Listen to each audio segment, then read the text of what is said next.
Hey, what's up, YouTubers, day traders, and market participants? Your boy Will is back with another video, guys.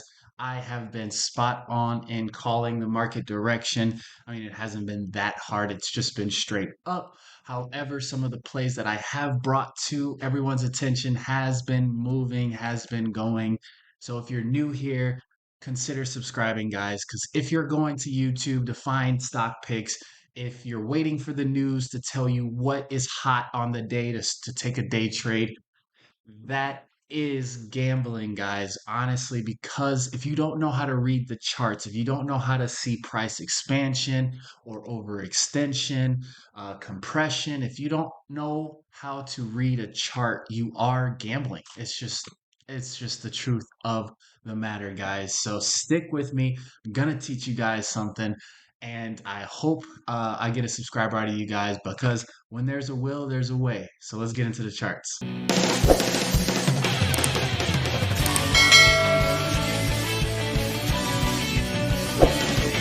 You already know we always start off with the SPY. The SPY gives us the general direction of the market. However, stocks do have their own nature, their own algorithms, their own hedge funds backing them up, right? So you still should play stocks in their own relative fields. However, I always make sure I check what the SPY is doing before I make a decision. So, without further ado, as I was saying in yesterday's video, we had a surprise peekaboo high. We got an all-time high, but what did it do? It sold off all day. What happened today? We had a continuation, and it looks just like I was saying as it's playing out. So we lost the 8 period moving average. We closed underneath it. So what are we going to do tomorrow? We're going to test it. We're going to see if we can get back above it. And I believe that current value is somewhere around 662. Yep, 662. So I see us, if we open up above it, if selling pressure is hard, it's going to go straight through it. If we stay stagnant for a while, we might hold it. If we open under it, I think we could rally up into it and see how we do things there. But if we do not reclaim that 8 period moving average by the end of the day, then that puts the next moving average into perspective, which is at 654. So, and if we close this week after we get all of the news on Friday and it is very bad and it is very bearish, and we close under the opening of last week, which was 659, if we close under that, then we have a whole week making a peekaboo high, making a high that's a surprise that got a reverse. It also can could be considered for the lows, but this is in this case we're at a high, and we had an engulfing candle of the previous last week's data. It will get ugly, and I believe we will see even the 8 period moving average on the weekly chart tested, which is 650, which would bring us in between these two moving averages here on the daily, which would be a great pullback area, right? If we get down to the 625, then something broke. I'm not speculating that number at all this year. Maybe in January, February, if we get like a reset, but I'm not speculating this number at all this year. But 650 is definitely in the cards. All right, within the last few videos, I brought up some stocks that I want to retouch and reiterate because they still look very good. One of them was Open Door. Yes, this is good. And wow, it's already up to $9 post market. Insane. I brought it to everyone's attention right here at the end of the day for this move up because the chart is just so beautiful. Got options here at the end of the day. Already got a 40% return on the options here. Held them because this is a clear sign of bulls taking over at key levels. Where could we go from here? Back up to that 1087 and even higher. So I like Open Door, guys. Do not sleep on it. I'm not saying it's late.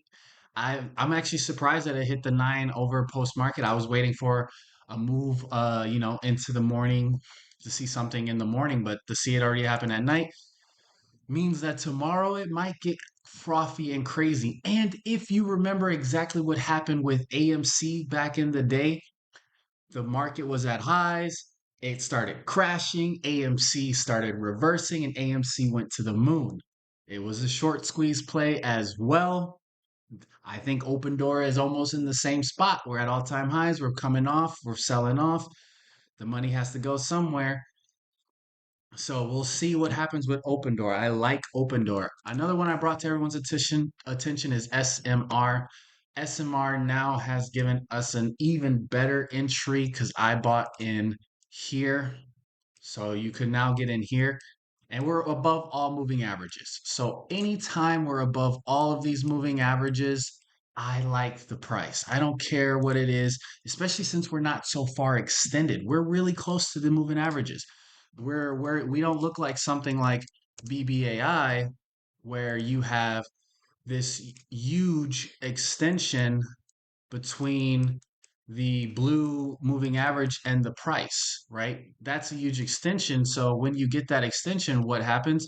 You get pulled back to the moving average, right? So BBAI is still good. I'm still waiting though a little bit lower till we can get to 661 or even in the zone between the moving averages. I think that will be a great play to take this up to that next level.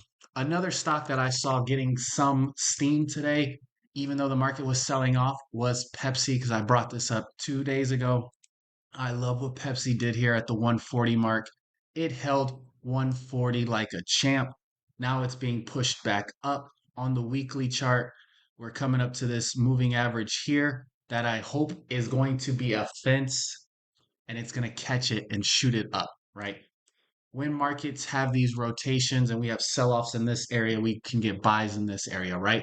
Pepsi staple is a staple stock. We could see the money leave tech just to give it a breather and that money go into staples to push this up. And then we see that rotation when tech is ready to run again, right? So I like that play as well. I brought up Nike. Nike's still sleeping a little bit, but it's still holding this level. I like Nike here. I'm still waiting. This is a nice pickup here on Nike. I'm being patient. Hopefully Nike doesn't see Nike is subject to filling the overall downtrend of the market. I can see Nike feeling that pressure as well, whereas Pepsi could get the relief of that downward pressure. So this one, if we come down to the exact 70 mark or even 69, I would say that's a good spot to take a long-term position. It's still on my radar, guys. Snow, I brought this up a few days ago. Snow didn't play out the last 2 days like I thought it was, but I guess technically now we have broke. So snow is not one of my favorites anymore. So if you had long-term options and you could already get out if you want and basically what you lose 5%, 5-10% on long dated options, not much at all, right? There's always going to be losers in this game, guys. Nothing is for certain. And last stock I want to bring to everybody's attention is Celsius.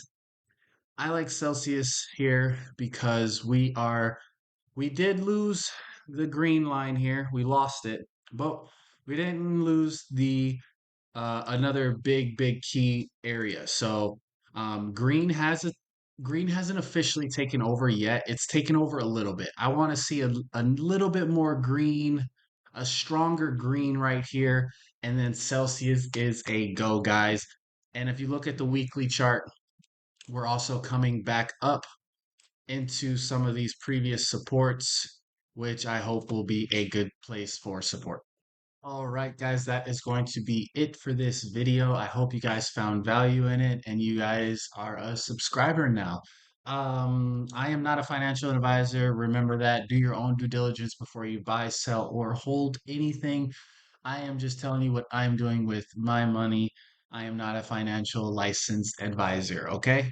I hope you guys have a great rest of your day. Peace.